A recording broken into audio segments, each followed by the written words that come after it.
Baik, bismillahirrahmanirrahim. Assalamualaikum warahmatullahi wabarakatuh. Puji dan syukur atas kehadiran Allah Subhanahu wa Ta'ala. Atas berkat dan rahmatnya kita dapat berkumpul di tempat ini dalam keadaan sehat walafiat.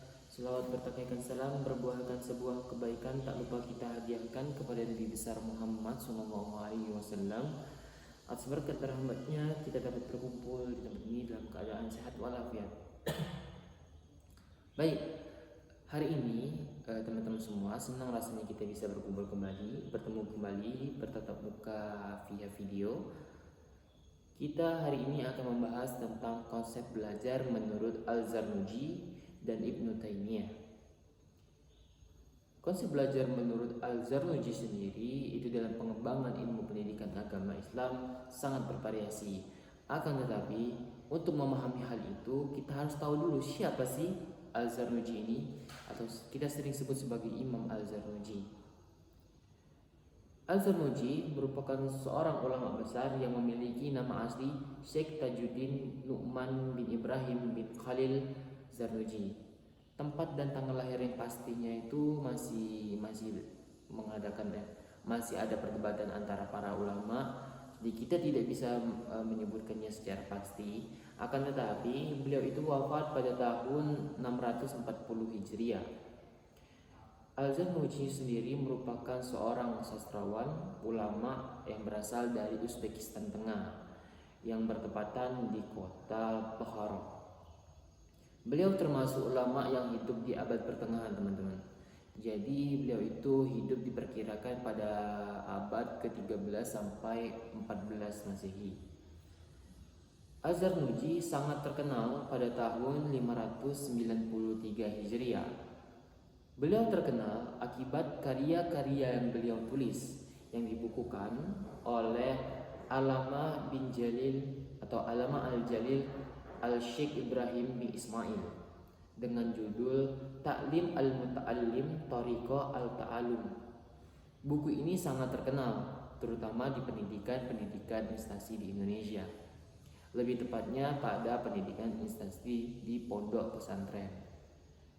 Pondok pesantren ini biasanya menerapkan sistem salafi, yang mana di dalam buku ini itu terdapat ilmu bagaimana seorang santri menjaga adabnya terhadap gurunya dan terhadap ilmu pengetahuan. Baik, itulah biografi singkat dari Imam Al-Zarnuji. Al-Zarnuji juga membagi ilmu pengetahuan itu menjadi 4 kategori. Pertama, ilmu fardu ain, ilmu yang harus dipelajari oleh semua muslim tanpa terkecuali. Dia mempelajarinya secara individual ataupun secara diajarkan dari orang lain. Menurut pendapat Al-Zarnuji sendiri, ilmu yang harus pertama dipelajari adalah ilmu tauhid. Selanjutnya barulah ilmu-ilmu lain seperti ilmu fikih, salat, zakat, haji dan sebagainya. Yang kedua, ilmu fardhu kifayah. Ilmu yang harus dipelajari oleh seseorang jikalau di daerah tersebut tidak ada yang menguasainya.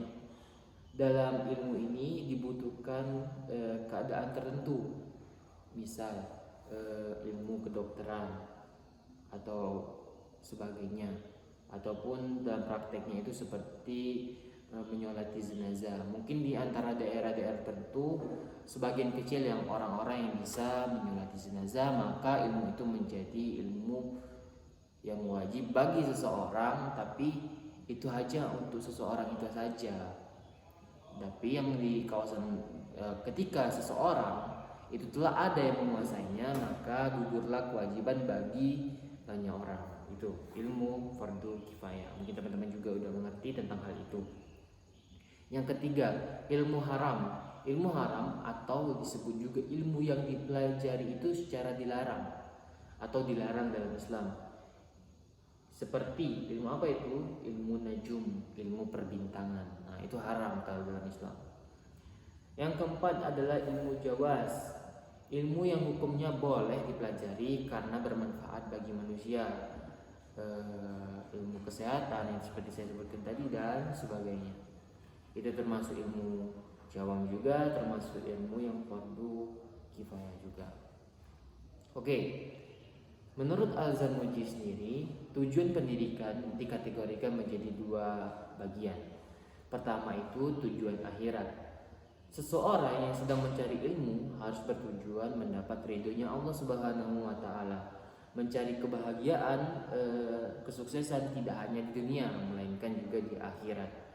Niat untuk menghilangkan kebodohan lillahi ta'ala itu mendapat anugerah terbesar dari Allah Subhanahu wa taala berupa pahala. Inilah yang disebut sebagai tujuan akhirat menurut Imam Al-Zarnuji. Yang kedua adalah tujuan dunia. Nah, sudah kita pasti ya. Tujuan dunia itu ya hal yang saat ini bisa kita dapat dengan adanya ilmu pengetahuan. Seseorang boleh mempelajari ilmu pengetahuan dengan tujuan landasan atau kedudukan, harta dan sebagainya. Seseorang juga diharapkan ketika dia telah mampu mendapatkan hal dunia dari ilmu-ilmunya, itu dapat menunjang kehidupan akhiratnya juga. Ketika dia telah mampu menguasai dunia, sejahtera kehidupannya, enak dan mampu menolong orang lain, diharapkan seperti itu.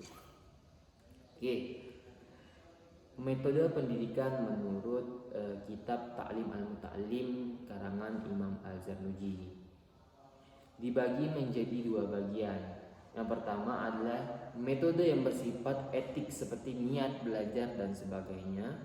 Yang kedua, metode yang bersifat teknik atau strategi dalam belajar seperti cara memilih pelajaran, memilih guru, memilih teman, langkah-langkah belajar dan sebagainya.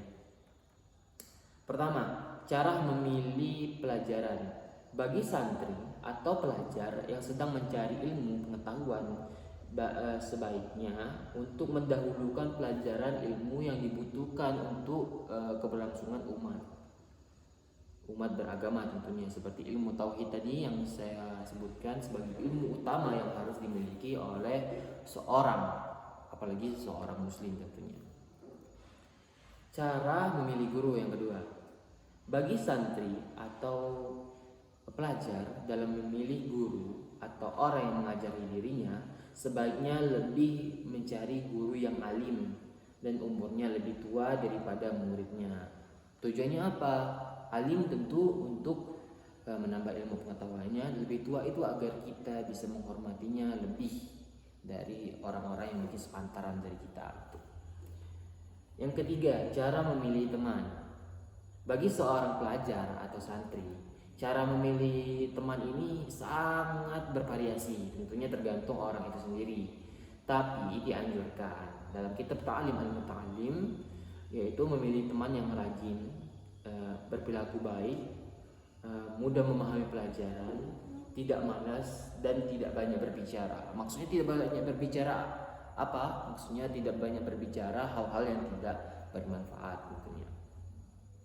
Keempat, adapun langkah-langkah bagi pelajar dalam belajar ada 6 hal. Yang pertama yaitu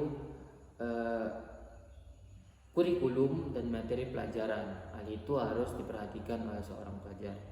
Kedua yaitu metode pelajaran dari gurunya, metodenya tentunya. Yang ketiga, waktu dalam belajar. Yang keempat, cara dalam belajar. Yang kelima, hubungan santri dan orang lain. Dan yang keenam, mungkin tata cara kita dalam memahami sesuatu. Ya, baik, kita masuk ke dalam hal yang selanjutnya yaitu hubungan guru dan murid dalam kitab Ta'lim al-Muta'allim yang dikarang oleh Imam Zarnuji. Ada beberapa hal yang harus diperhatikan dalam hubungan guru dan murid. Pertama, santri atau seorang pelajar tidak akan mendapatkan ilmu yang bermanfaat tanpa adanya penghormatan terhadap gurunya atau memuliakan terhadap ilmu yang diberikan oleh gurunya. Posisi guru sangatlah terhormat walaupun guru tersebut juga menjadi seorang murid. Siapapun itu gurunya, siapapun orangnya, asalkan dia mengajarkan kita sesuatu, berarti itu pantas disebut sebagai guru kita. Oleh sebab itu murid harus menghormati guru baik kapanpun dan dimanapun. Yang kedua, hubungan guru dan murid pada nyatanya menjelaskan bahwa kedudukan guru terhadap murid sangatlah terhormat atau sangatlah tinggi. Tidak terlepas dari oleh sosok guru yang ideal, yakni guru yang memiliki kualitas dan kualifikasi ilmu yang mendalam, dan kepribadian seorang guru harus mencerminkan kepribadian yang diterapkan seperti akhlaknya Rasulullah SAW. Seorang guru selain dia harus dituntut cerdas dalam intelektual, dia juga dituntut juga menjadi seorang yang pandai dalam ilmu spiritual. Seorang guru itu diharapkan mampu mengajari muridnya dari hal yang terkecil sampai hal-hal yang bersifat urgensi atau bersifat lebih besar, itulah yang dibutuhkan saat ini. Dan mungkin inilah konsep belajar menurut Imam Al-Zarnuji. Kita tadi telah membahas tentang biografi beliau, pembagian ilmu menurut beliau, tujuan pendidikan menurut beliau, metode pelajaran menurut beliau, dan hubungan guru dan murid menurut kitab yang dikarang beliau juga. Mungkin inilah dari Imam Al-Zarnuji. Baik teman-teman semua, kita lanjutkan dengan konsep belajar menurut Ibnu Taimiyah. Sebelum memahami tentang konsep belajar menurut Ibnu Taimiyah, tentunya kita harus tahu dulu biografi Ibnu Taimiyah. Ibnu Taimiyah merupakan seorang ulama yang memiliki nama lengkap Ahmad bin Abdul Halim bin Abdul Salam bin Taimiyah Al-Harani. Beliau lahir di Haran pada tanggal 10 Rabiul Awal tahun 661 Hijriah, dan beliau meninggal di Damaskus pada malam Senin tanggal 20 Zulkaidah 728 Hijriah. Ayah beliau merupakan seorang ulama besar atau seorang imam yang agung di Masjid Agung Damaskus. Beliau bernama Syihab bin Abdul Al-Halim bin Abdul As-Salam. Beliau juga memiliki kedudukan yang sangat tinggi, yaitu sebagai direktur pada Madrasah Dar Al-Hadis As-Sukariyah, yang mana pendidikan ini sangat terkenal di saat itu di masyarakat Damaskus lebih tepatnya. Nah, pertama kalinya Ibnu Taimiyah itu menuntut ilmu pada madrasah ini. Ia langsung diajari oleh ayahnya dan pamannya. Ia juga belajar kepada guru-guru yang terkenal, ulama-ulama yang tersohor pada saat itu, seperti diantaranya adalah Syam Ad-Dar Abdurrahman bin Muhammad bin Ahmad Maqdisi, seorang ahli hukum yang juga memiliki jabatan sebagai hakim agung pertama dari orang-orang yang bermazhab Hambali di kota Syria. Baik, itu mungkin sekilas tentang biografinya Ibnu Taimiyah. Nah, selanjutnya kita masuk kepada pembagian ilmu menurut Ibnu Taimiyah. Pembagian ilmu menurut Ibnu Taimiyah ini terbagi menjadi beberapa. Yang pertama adalah ilmu sebagai filsafat pendidikan. Landasan yang digunakan Ibnu Taimiyah dalam berfilsafat pendidikan adalah segala sesuatu yang bermanfaat bagi kehidupan yang unggul. Dengan ilmu dapat menunjang kehidupan sehari-hari. Tanpa ilmu, masyarakat akan menjadi masyarakat yang sesat dan tidak terkontrol. Berdasarkan pemikiran inilah, Ibnu Taimiyah berpandangan bahwa menuntut ilmu merupakan ibadah, memperdalamnya merupakan bentuk ketakwaan kepada Allah, dan mengkajinya berupa bentuk jihad kepada Allah.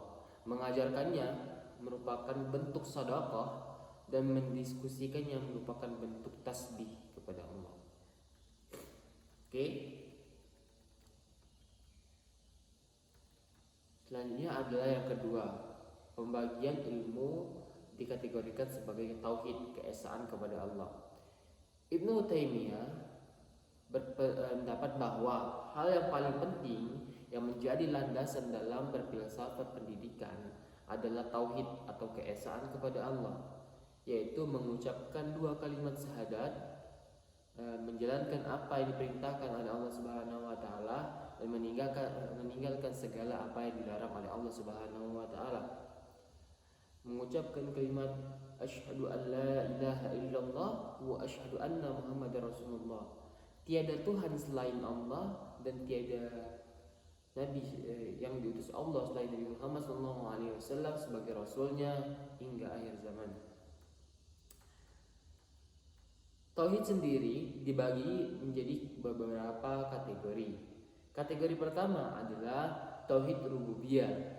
Tauhid ini merupakan suatu keadaan yang meyakini dengan sungguh-sungguh bahwa Allah itu Maha Esa, yang menciptakan segalanya yang akan ada di dunia maupun di akhirat. Yang akan, yang sedang ataupun yang sebelum ada itu Allah yang menciptakan. Selanjutnya adalah tauhid uluhiyah, yakni suatu keadaan yang mengaku bahwa Allah adalah satu-satunya Tuhan yang pantas disembah dan ditaati serta dipatuhi segala perintahnya serta menjauhi segala apa yang dilarangnya. Dan yang terakhir adalah tauhid asma dan sifat wa sifat. Bisa disebut juga suatu bentuk ketauhidan atau pengesaan terhadap Allah Subhanahu wa taala sebagai Tuhan yang pantas disembah berdasarkan nama-nama dan sifat-sifat yang dimiliki oleh Allah Subhanahu wa taala. Pembagian ilmu selanjutnya menurut Ibnu Taimiyah ini yaitu tabiat insaniyah atau kecenderungan manusia ya. Di dalam diri manusia itu diberkati dengan kecenderungan, yang mana kecenderungan ini berpengaruh kepada ketauhidannya sebagai hal yang terdapat dalam filsafat pendidikan. Manusia yang diciptakan Allah memiliki kecenderungan untuk beribadah kepada Allah sebagai tubuh yang sebagaimana tubuh yang membutuhkan makanan untuk mengisi asupan yang dibutuhkan oleh tubuh.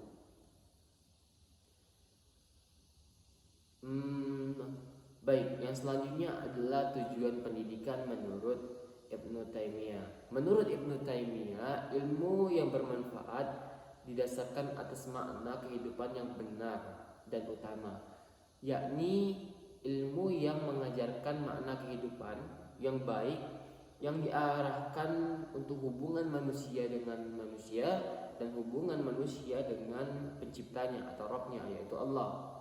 Dengan kata lain, ilmu yang bermanfaat adalah ilmu yang dapat membawa manusia memperbaiki hubungan sesama manusia dan memperbaiki hubungan dengan Rabbnya, yaitu Tuhan yang Maha Esa.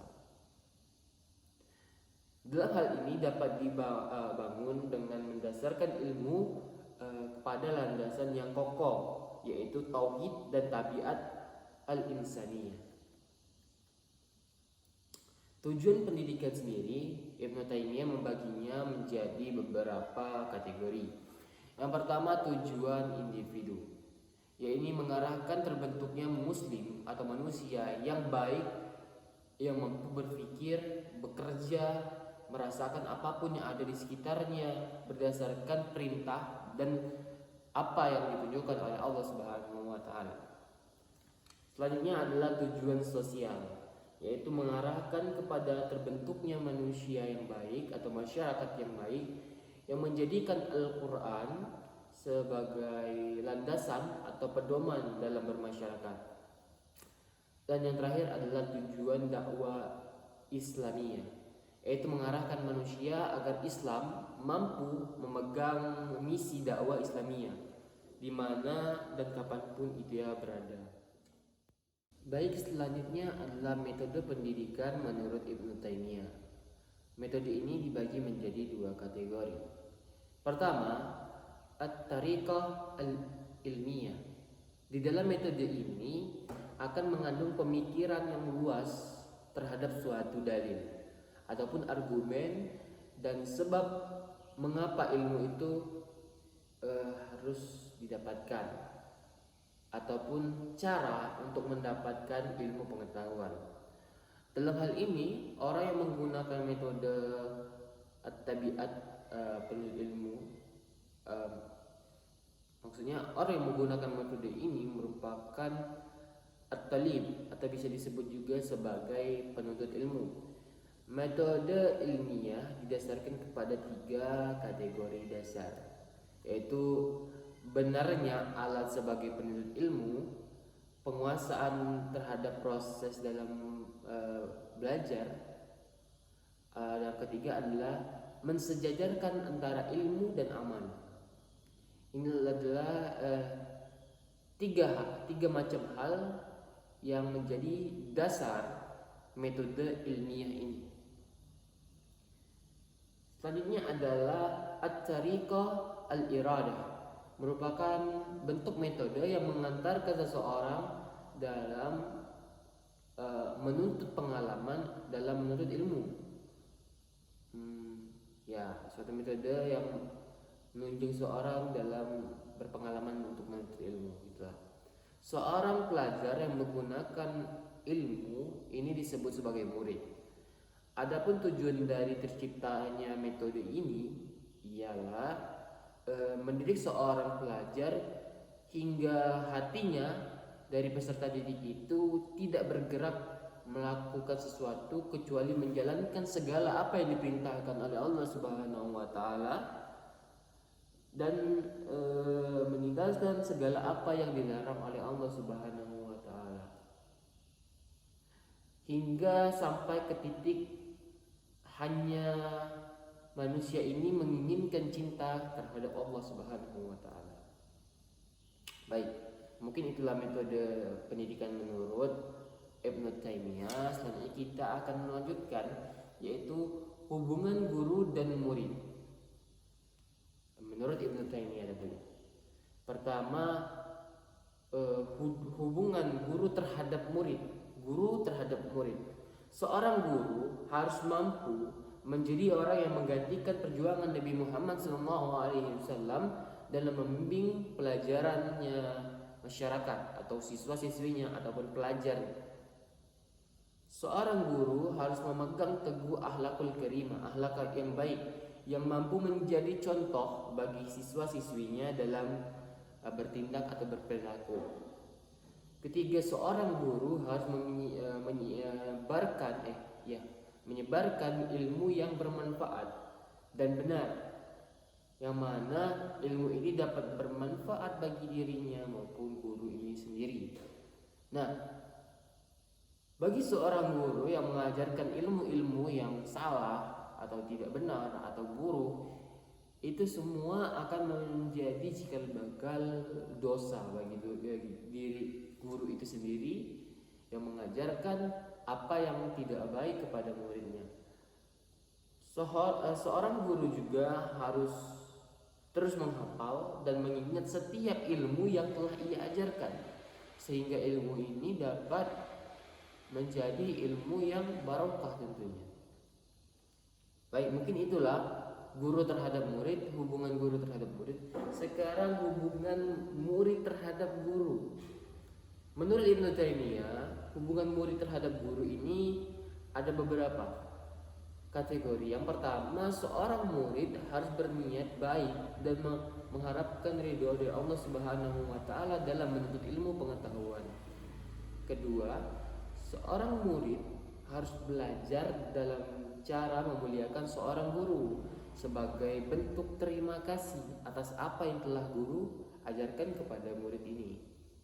Ketiga, seorang murid harus menerima semua ilmu yang telah diajarkan oleh gurunya. Selagi ilmu ini baik dan bermanfaat, maka harus diambil ilmu ini yang agar kelak menjadi hal yang dapat mempermudah kehidupan bagi muridnya ini. Keempat, seorang pelajar tidak boleh menolak ataupun memandang sebelah mata mazhab yang lainnya, ataupun memandang mazhab yang lain itu sebagai mazhab yang bodoh ataupun sesat. Nah, ini tidak boleh ada dalam diri pelajar, karena pelajar namanya juga pelajar, itu harus mengerti bahwasannya belum tentu semua mazhab itu buruk, melainkan bisa jadi mazhab yang kita pandang buruk itu adalah mazhab yang terbaik yang ada malahan, gitu teman-teman.